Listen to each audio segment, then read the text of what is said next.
திமுகவின் அராஜகம் திமுகவின்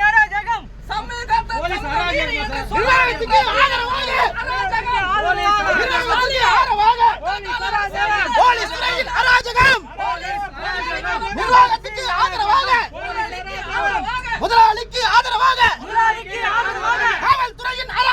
காவல்துறையின் அராஜகம் கண்டிக்கின்றோம் காவல்துறையை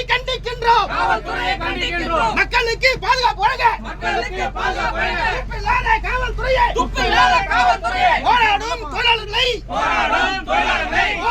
தொழிலாளர்களை